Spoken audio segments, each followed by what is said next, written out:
저희가 넉째 주, 넷째 주 지나면서 계속해서 베드로전서 말씀을 한 장씩, 한 주에 한 장씩 계속해서 말씀을 받고 또 말씀을 듣고 그렇게 주일을 맞이하고 왔습니다. 오늘은 베드로전서 4장 말씀을 함께 저희가 받게 되는데요.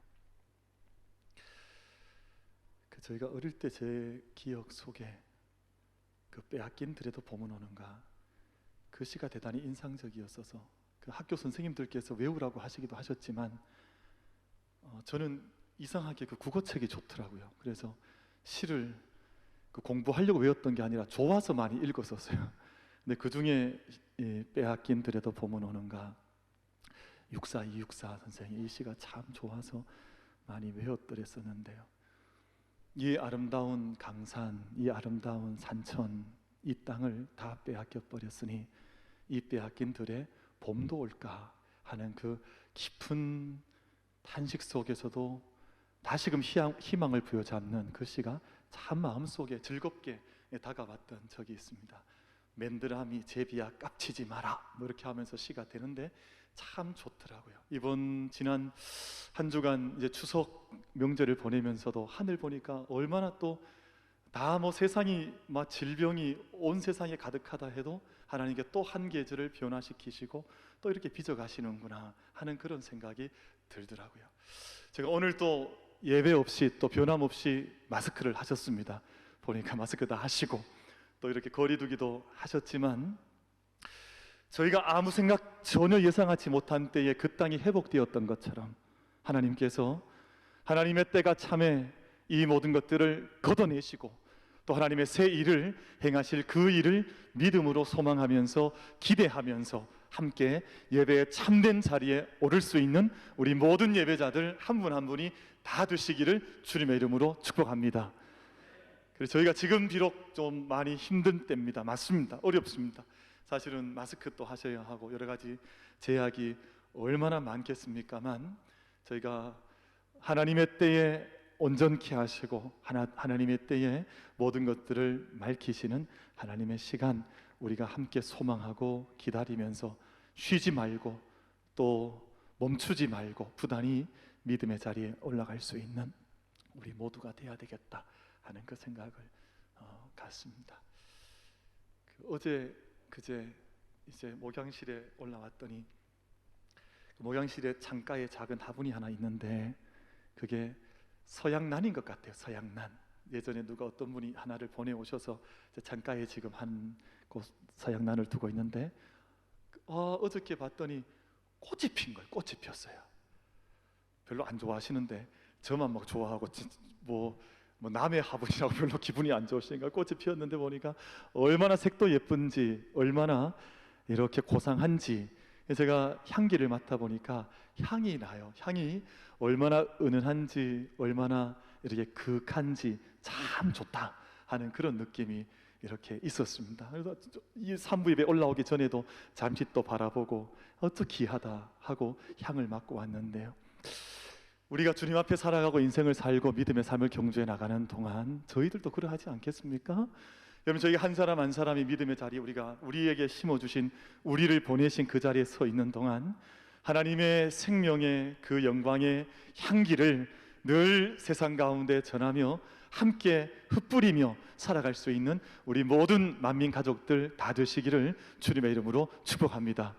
우리 곁에 분과 한번 축복하겠습니다. 집사님께는 예수님의 향기가 납니다. 서로 한번 인사하겠습니다. 집에 계신 분들도 옆에 있는 가족들과 함께 당신에게는 너에게는 예수님의 향기가 난다. 서로 인사하겠습니다. 지난 9월 어간에 그 전 세계 타전되었던 이제 국제 뉴스, 인터내셔널 뉴스의 한 짧은 단신이었습니다. 벨기에에서 날라온 소식인데 벨기에의 그 왕위 이제 서열 순위, 계승 순위 1위에 있는 사람은 지금 현재 18살인 젊은 공주입니다. 어린 공주죠. 18살 어린 공주의 소식이 지난 9월 달에 온 세계에 타전이 되었는데 내용인 즉슨 이 18살 먹은 공주가 브리셀이라고 하는 벨기에 그 도시에 있는 왕립 육군사관학교에 자원해서 입대를 했다는 거예요. 1년 동안 이제 군사훈련을 받는데 저렇게 땅을 기고 그리고 총을 쏘고 뭐 포복을 하고 그리고 행진을 하고 뭐 이런 훈련을 다른 이제 병사들과 함께 더불어서 이제 하기 시작했다 하는 내용이 지난 9월 중순 9월 말까지 이제 그 소식이 전해졌었습니다. 제가 저 소식을 들으면서 한 가지 생각한 것이 그것입니다. 공주이기 때문에 사실은 이 모든 훈련을 받지 않을 수도 있지만, 근데 저 18살 먹은 벨기에의 공주는 자신이 공주이기 때문에 이 훈련을 선택했다고. 아마 국가에서 의무적으로 행했던 훈련 같았으면 뭐 사람들이 소식을 그렇게 알리지 않았을 것입니다. 우리나라처럼 의무병 같으면 다 군에 가 있는데요. 그럼 뭐 하나하나 다 뉴스에 내주려고 하면 끝이 없겠죠. 그런데 저 공주는 군에 가지 않아도 괜찮은, 또 훈련을 받지 않아도 괜찮은, 저렇게 땅을 빡빡 기면서 고생하지 않고 그냥 우아하게 공주 흉내 내면서 공주 신세를 누리면서 그렇게 살면 될 젊은 18살 먹은 아가씨인데, 굳이 이제 자원을 해서 다른 병사들과 함께 사격을 하고 구보를 하고 땀을 흘리고 땅을 기고 훈련을 하고, 이것 때문에 아마 주목을 받게 된 것입니다. 사람의 삶의 또 믿음의 여정에 있어서 태도라고 하는 것은 대단히 중요합니다. 내 삶에서 내가 서 있는 그 자리에서 나는 어떤 애티튜드라고 하는 태도를 가지고 살아가는가. 내가 뭐 부름받은 자리는 다 다양할 것 아니겠습니까? 공주로 부름받을 수도 있고 어떤 이는 왕자로 태어나기도 하고, 저희들은 다 하나님 나라의 공주요 왕자인 줄로 믿습니다. 아멘을 별로 세게 안 하시는 걸 보니까 별로 그렇게 신통찮아하지 않으시는 것 같은데, 믿음의 눈을 본 자는 우린 다 하나님 나라의 왕자요 공주인데, 그렇다면 나는 어떤 태도를 가지고 삶의 길을 걸어가고 있는, 나는 어떤 태도를 지금 가지고 살고 있는. 아마 저 뉴스가 전 세계에 파전될 때는 아마 공주가 어떻게 그래 할까라는 깜짝 사람들이 놀란 마음으로 기자들도 저 기사를 내보냈을까. 어떻게 그 사람이, 어떻게 그이가 그런 일을 선택을 했을까 하는 그런 놀람, 어떤 신비로움, 어떤 흥미로움을 가지고 아마 저 기사가 타전이 되었지 않겠습니까? 한 사람이 가지는 태도는 대단히 중요해서 그 사람이 지금 어떤 사람인가를 잘 보여주는 것은 그 사람의 태도를 통해서 보여집니다. 그 사람의 말 한마디, 그 사람의 걸음걸이 하나, 그 사람이 모든 시간 속에 보여주고 있는 삶의 태도가 결국은 그 자신을 대변하는 것이거든요. 그러니까 태도라고 하는 것이 얼마나 중요한지 모릅니다. 그의 삶 자체를 설명할 수 있는 것은 그의 태도를 통해서 그 삶을 설명해낼 수 있기도 하거니와, 또 한 가지 우리가 생각할 수 있는 것은 그 사람의 지금의 태도는 그의 아직 보이진 않지만 그의 미래를 앞당겨 볼 수 있게 하는 그의 선제적인 하나의 비전의 성취, 오늘 이루어진 그의 미래가 바로 태도를 통해서, 그의 삶을 통해서 나타나는 것입니다. 태도가 얼마나 중요한지 몰라요. 그 사람의 오늘 갖는 태도는 그의 10년, 20년 뒤의 삶을 미리 앞당겨서 보게 하는 거울과 같은 것이 바로 오늘 가지는 그 사람의 태도라고 할 수 있으니, 태도가 얼마나 귀한 것이겠습니까? 근데 이 일상적인 태도도 대단히 중요하거니와, 고난 앞에서 그는 어떤 태도를 가지고 있는가 하는 것은 더없이 중요한 삶의 한 중요한 질문 가운데 한 가지입니다. 당신은 평범할 때 누구입니까? 근데 그 질문보다 더 중요한 것은 당신은 고난 가운데 있을 때 당신은 어떤 사람으로, 어떤 삶으로 이 삶을 살아가고 있습니까? 하는 것은 훨씬 더 중요한 문제가 될 것입니다. 사람들이 고난을 당하면 사실은 일상적으로는 절망도 하고, 또 그 모든 고난을 그냥 피해서 도망을 가려고 하기도 하고, 다양한 모습을 보이죠. 낙타처럼 그냥 모래 속에 머리만 처박아 넣으면 고난의 바람이 언제나 다 지나갈까 하고 그렇게 회피하는 사람들도 있고, 고난이 오면 옛날 우리 조선시대 선조 임금처럼 끝까지 우주까지 도망을 가지 계속해서 도망만 가는 그런 사람들도 있을 터이고, 근데 오늘 믿음의 사람들이 이 모든 세상에 수많은 믿음 앞에 서 있는 우리 앞에 마치 회오리 바람처럼 우리의 파고처럼 타오르는 그런 모든 인생의 수많은 이야기들 앞에 우린 어떤 자세, 어떤 위치, 어떤 태도로 이 모든 것들을 맞이하며 살아가고 있는가 하는 것은 대단히 중요한 문제일 것입니다. 오늘 장로님 기도 가운데 군에 가 있는 병사들 위해서 기도했는데요.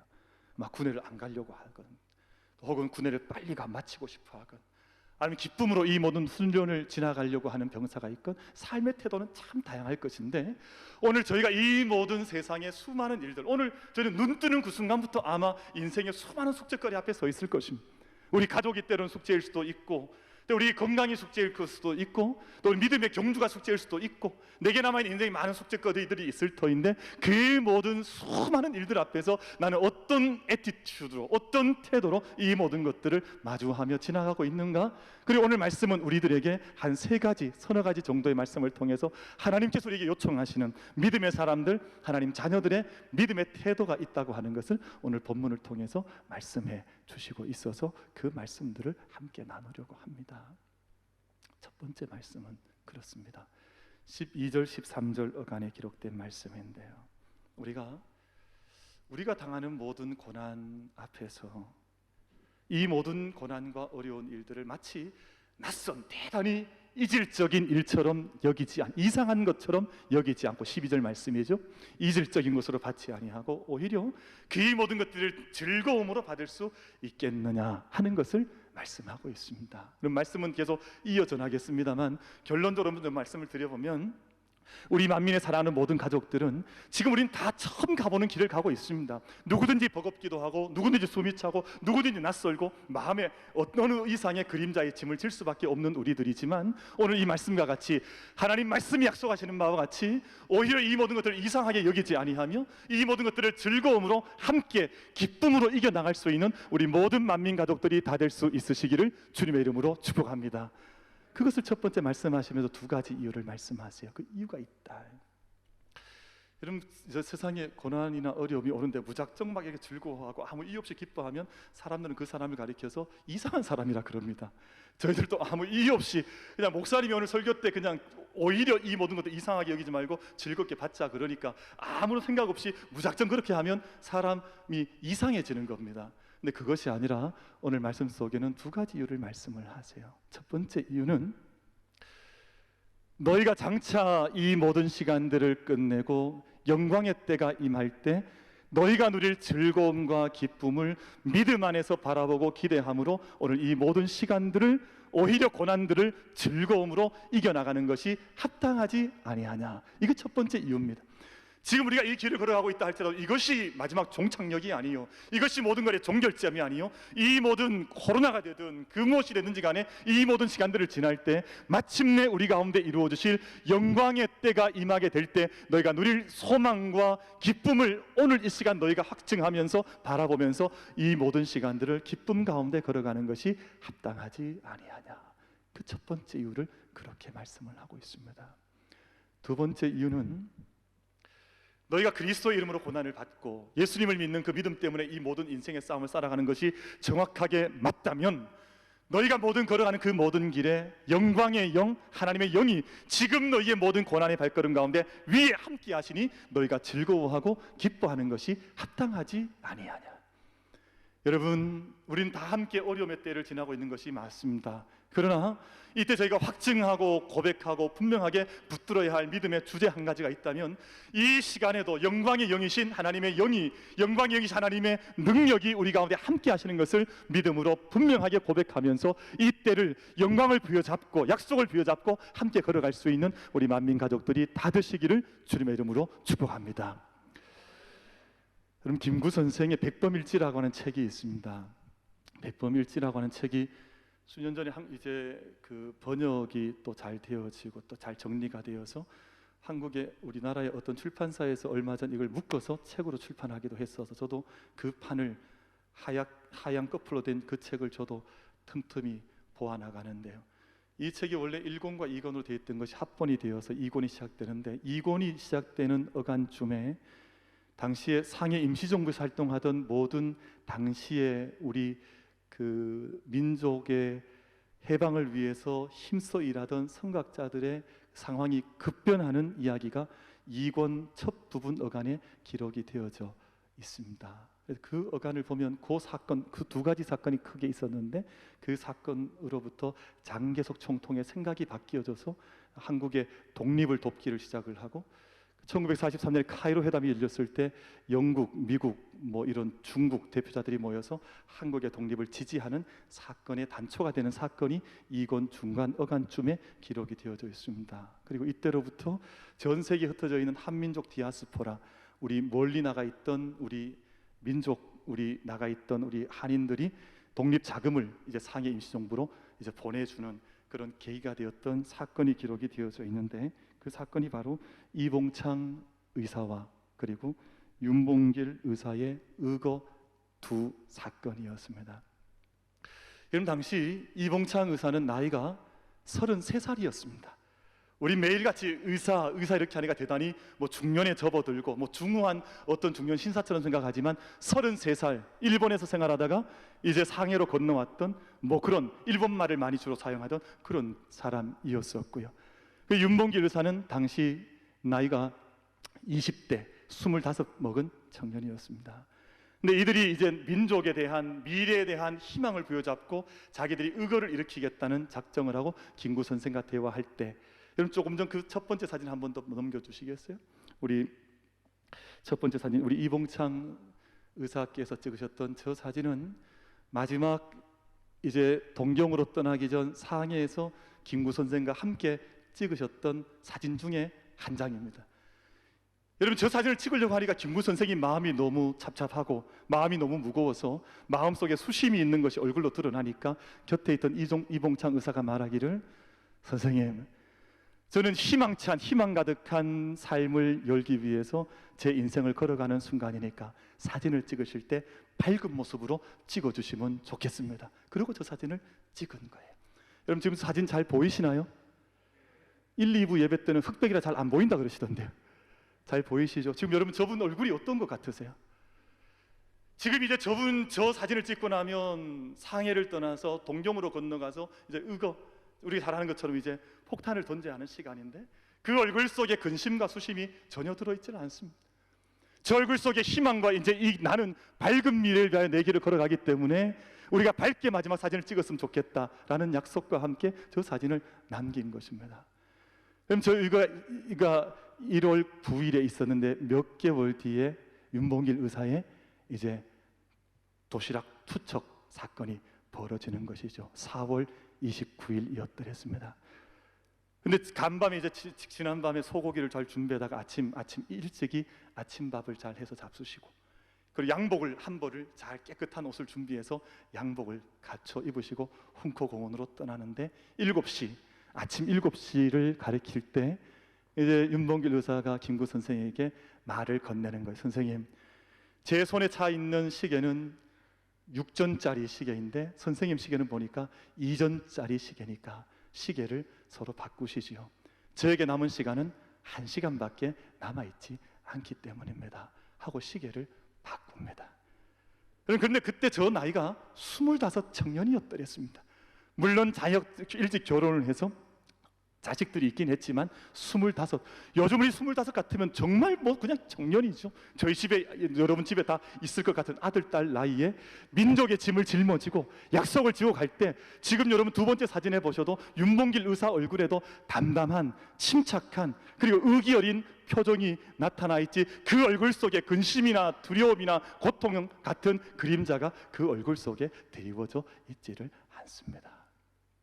물론 사람은 자기 안에 있는 근심이 있고 고통이 있을 때는 얼굴로 표출하는 것도 자연스럽고 좋기도 하거니와 의례, 그리고 인지상정이기도 하거니와, 우리 사랑하는 만민의 모든 예배자 여러분, 우리가 믿음의 길을 걸어가는 동안 우리의 삶에 때로는 척박하고 투박하고 산을 넘는 것 같은 큰 파고가 일어나는 것 같은 어려운 순간 속에 마주친다 할지라도, 만약 이것이 하나님 안에서 우리 가운데 허락하신 길이라는 분명한 믿음의 고백이 있을진데, 우리를 불같은 시험 속에 연단하셔서 새롭게 태어나게 하기 위한 하나님의 손길이 여전히 함께 하기 계심을 우리가 믿을진데, 이 모든 일을 이상하게 여기지 말고, 이 모든 일을 낯설다 여기지 말고, 나를 새롭게 태어나게 하시는 믿음의 순간들로, 믿음의 통로들로 함께 삼으셔서 이 모든 일로 인하여 오히려 즐거워하며 이 모든 때를 영적인 유익의 때로 함께 삼아 나갈 수 있는 우리 만민 가족들 다 될 수 있게 되기를 주님의 이름으로 축복합니다.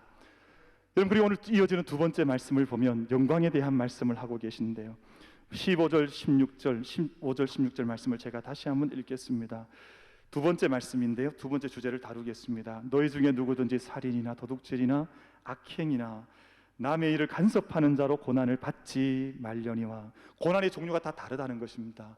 왜 이 고난이 있는지를 우리가 돌아보건대 16절 말씀, 만일 그리스도인으로 고난을 받으면 부끄러워하지 말고 도리어 그 이름으로 하나님께 영광을 돌리라. 여러분, 믿음의 사람들이 때때로는 착각할 때가 있습니다. 좋은 일이 있어야만 하나님께 영광을 돌린다고 생각을 해요. 그러니까 사람들이 흔히 인간적인 생각에, 맞습니다, 그 말은 1차적으로 맞아요. 우리가 좋은 일, 기쁜 일, 감사한 일이 있을 때 하나님께 마음껏 영광을 돌리는 것도 맞지만, 오늘 이어지는 16절 말씀을 보면 만약 우리가 그리스도인의 이름으로 내가 믿음의 삶을 살면서 당하는 고난이 하나님께서 분명하다면 그 고난을 인해서도 하나님께 영광을 돌려서 드리라는 것입니다.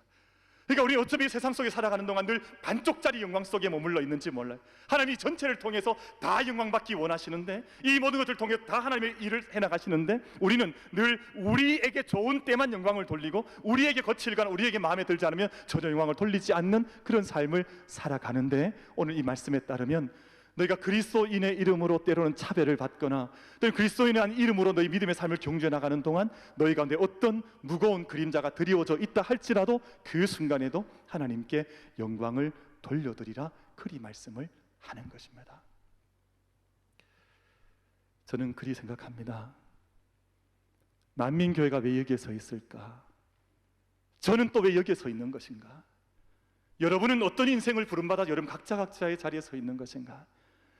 물론 다양한 답변과 다양한 어떤 주제들이 제한될 수 있겠습니다만, 우리의 모든 부름받은 자리에서 무엇을 하든 하나님의 영광을 위해서 내 삶을 보냄받았다고 하는 궁극적인 믿음의 가치와 방향을 잃어버리지 아니하고, 하나님의 영광을 위해서 함께 살고 함께 먹으며 함께 마시며 무릇 모든 일들을 범사를 하나님의 영광과 함께 걸어갈 수 있는 우리 만민 모든 가족들이 다 될 수 있게 되기를 주님의 이름으로 축복합니다. 왜 교회를 하나님께 세워주셨을까? 왜 우리를 보내셨을까? 다양한 이유가 있겠습니다만 가장 중요한 목적 한 가지가 있다면 하나님의 영광을 위해서.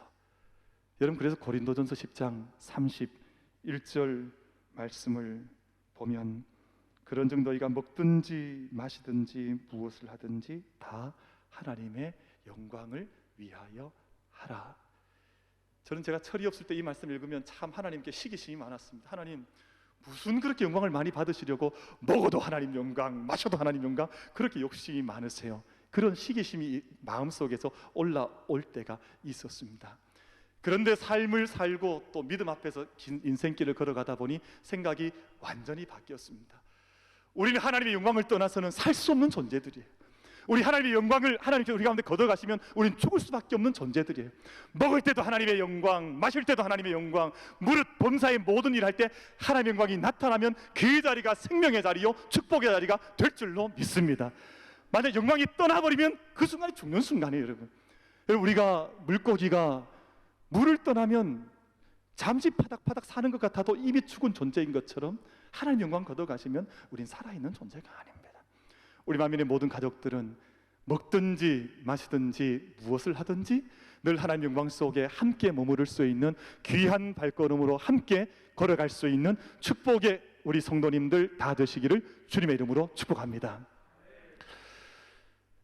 9.11 테러에서 기적처럼 살아남으셔서 복음 전한 일에 인생을 들이셨던 이시돈 장로님, 아마 많은 분들이 그 이름을 들어보셨고 때로는 그분에 대한 어떤 자료를 살펴보신 분도 계시겠습니다만, 세계무역센터 협회 소속 부총재를 지내셨고 국제무역기구 총재를 지내셨고 세계무역은행 설립 이사회 의장을 맡으셨던 분인데, 9.11 테러가 일어나던 그날 사실은 그 건물에 가던 중이었는데 공항에 내리셨을 때 몸이 좋지 않으셔서 화장실 들락날락거리시다가 시간을 놓쳐버린 거예요. 그래서 목숨을 건지신 분으로 유명한 일화가 남아있는 분입니다.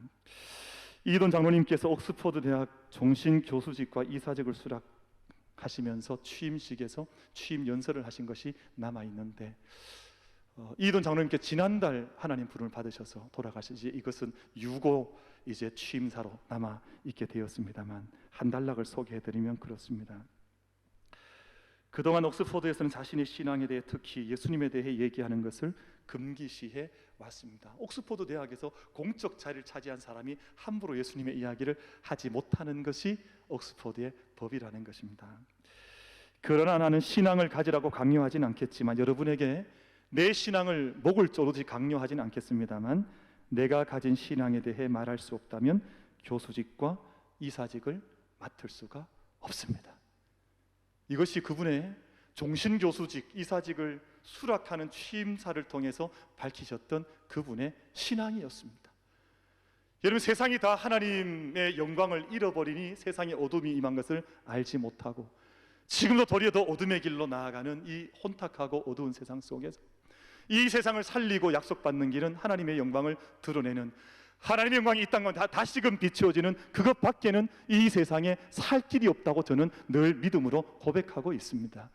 여러분 가정이든, 여러분 삶의 터전이든, 여러분 건강의 문제이든, 아니면 여러분 어떤 직장에, 가정에 크고 작은 모든 일에 먹든지 마시든지 무엇을 하든지 그 모든 일이 하나님의 영광이 나타나기를 소망하면서 그 영광을 구하는 가운데 주의 영광과 생명의 은혜를 마음껏 누려나갈 수 있는 우리 모든 예배자들 다 되시기를 주님의 이름으로 축복합니다.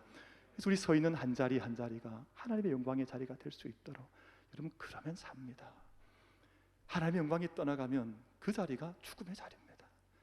언제나 우리 안에 하나님의 영광이 우리 가운데 임할 수 있도록, 하나님, 제가 잠을 자도 하나님 영광 안에 잠을 자게 하시고, 또 일어나 예배 드릴 때도 하나님 영광 가운데 예배 드리게 하시고, 일어나 길거리를 걸어갈 때 하나님 영광 가운데 길을 걷게 하여 주시고, 언제나 솔리 데어 글로리아라고 하는 하나님의 영광을 분명하게 부여잡고 그 태도, 그 삶의 태도 잃어버리지 말고, 나는 영광을 위해 살겠다, 하나님 영광을 위해서 이 믿음의 길을 걷겠다는 그 선명한 믿음의 태도를 함께 고백하고 그 영광 속에 거할 수 있는 우리 만민 가족들이 다 되시기를 주님의 이름으로 축복합니다. 한 가지 더 태도에 대해서 말씀을 드리고 말씀을 맺겠습니다. 오늘 저희가 읽으셨던 말씀 가운데 19절 말씀, 18절, 19절 두 절 말씀을 제가 읽겠습니다. 또 의인이 겨우 구원을 받으면 경건하지 아니한 자와 죄인은 어디에 서리요. 이 말씀은 의인들도, 믿음으로 살았던 사람들도 하나님 앞에 심판대에 서야 될 그 시간이 반드시 온다면 이 세상에 하나님 없이 살았던 사람들, 죄인들, 악인들 하나님 앞에 어떻게 설 수가 있겠느냐 하는 그런 두려움의 말씀이죠. 그 말씀과 함께 주시는 결론의 말씀이 19절입니다. 그러므로 하나님의 뜻대로 고난을 받는 자들은 또한 선을 행하는 가운데에 그 영혼을 미쁘신 창조주께 의탁할지어다 라고 말씀을 합니다. 이 말씀이 참 오묘하고 이 말씀이 참 깊은 말씀이에요. 너희 가운데 고난당하는 자가 있다 할지라도 그 고난 때문에 어둠 속으로 침잠 빠져들어가는 인생 되지 말거니와, 그 모든 고난 속에서도 부지런히 선을 행하는 가운데, 고난 속에 선을 행하는 일을 잊어버리지 말라는 것입니다. 여러분, 고난에 닥쳐들면 순간 두려움 속에 눈이 어두워져 버려서 무엇을 해야 할지 그 방향조차를 잃어버리게 되는 거거든요. 그러니까 우리가 무엇을 할지, 무슨 말을 하고 있는지, 어디로 가야 될지 방향 감각 자체를 상실해 버리는데, 너희가 고난 가운데 있다 할지라도 부지런히 그 모든 방향을 하나님께 두면서 선을 행하면서 너희 모든 삶의 순간과 그 삶의 자리를 미쁘신 창조주께 맡겨드려라. 여러분, 창조주 하나님을 묵상해보면 얼마나 신비하신지 모릅니다. 얼마나 아름답고 얼마나 오묘하신지 모릅니다. 그러므로 미쁘신, 페이스풀하다 그러죠. 신실하신 이 모든 창조를, 지금도 새 창조를 행해 나가신 하나님께 모든 것들을 의탁하면서 이 모든 시간 속에 선을 행하는 그 일을 잊어버리지 말라는 것을 우리의 고난 속의 태도로서 하나님께서 말씀을 해주시고 계신 것입니다. 저희가 어려움의 때에 무엇을 할 수 있을까? 여러분, 저기 그 중국 옆에 있는 그 어느 나라죠, 그 불교, 티베트 불교에 가보면 그 오체투지라고 하는 기도법이 있습니다. 그러니까 두 무릎, 두 팔꿈치, 이마를 땅에 대고 그렇게 순례를 하는 거예요. 오체투지를 하면서 다섯 몸을 땅에 던지면서 기도 생활을 해서 그 성지 라사라고 하는 그 도시까지 찾아가는 거예요. 저는 우리가 회개할 때 저렇게 치열한 모습이 있으면 좋겠다 하는 생각을 할 때도 있습니다만, 우리 믿음의 사람들이 가지는 기도의 삶과 하나님을 의지하는 것은 내 몸으로 뭔가를 해보겠다고 하는 그런 상황이 아닙니다.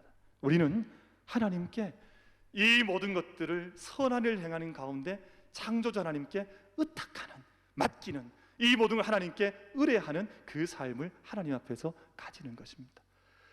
우리가 오늘 우리의 삶의 내일을 알 수 없다 할지라도 이 모든 것들을 밤이 지나고 나면 아침을 맞게 하시고 이 모든 시간이 지나고 나면 새 역사를 쓰시는 창조주 하나님께 선을 행하는 가운데 이 모든 것들을 믿음으로 맡겨드리는 삶, 우리의 몸으로, 인간의 생각으로, 인간의 능력으로 무언가를 피 터지게 하면서 그것을 이루어가는 것이 아니라 하나님께서 이루시기를 온전히 믿음으로 의지하면서 하나님께 맡겨드릴 수 있는 믿음의 삶을 하나님께서 우리에게 요청해 주신 것입니다. 예수님께서 이 땅의 모든 공생애를 지나시고 나서 모든 공생애 다 마치셨습니다. 십자가 위에 올라가셨습니다. 7마디 말씀을 내어놓으시는데 마지막 말씀이 아버지여 내 영혼을 아버지 손에 부탁하나이다. 얼마나 아름다운, 얼마나 영적인, 얼마나 고귀하고 우리가 다 표현할 수 없는 예수 그리스도의 우리 주님의 고백인지 모릅니다. 저는 그 말씀 생각하면 저도 그렇게 묵상할 때가 있습니다. 하나님, 저도 제 인생을 마칠 때가 언제가 될지 모르지만 그 마지막 순간에 다른 엉뚱한 소리 하지 말고 내 영혼을 아버지 손에 부탁하나이다. 위임하는 것입니다. 맡겨드린 것입니다. 여러분, 지금 세상이 다 분열없습니다. 다 소란합니다. 그러나 믿음의 사람들의 고난을 대하는 태도는 달라야 합니다. 우리의 모든 시간, 우리의 모든 세상의 어려움들을 하나님의 손 위에 맡기고 위임해드리되 선한 일을 부단히 감당해 나가면서 하나님의 역사를 기다릴 수 있는 우리 만민 가족들이 다 될 수 있게 되기를 주님의 이름으로 축복합니다. 그래서 우리가 이 시간을 지날 때 낯설다, 어색하다, 이상하다 생각할 것이 아니라 도리어 즐거움으로 이 때를 보낼 수 있는 영적인 담대함과 그 깊은 영적인 자리매김, 이 모든 시간을 통해서 여전히 하나님께 영광 돌릴 수 있는 믿음의 풍성한 그 약속의 자리, 그리고 하나님 앞에 나아갈 때 이 모든 것들 하나님께 의뢰하며 위탁하며 맡겨드릴 수 있는 참된 믿음의 자리. 영계소리 만민교회는 이 자리가, 예배의 자리가 여러분 중심 한 심령 한 심령이 정말 교회가 되어져서 하나님께 이 모든 것들을 영광 속에, 약속 속에 보라 하나님의 영광이 임했다라고 하는 그 약속 속에 이 때를 함께 든든히 이겨나갈 수 있는 우리 모든 예배자들이 다 되시기를 주님의 이름으로 축복합니다. 기도하겠습니다.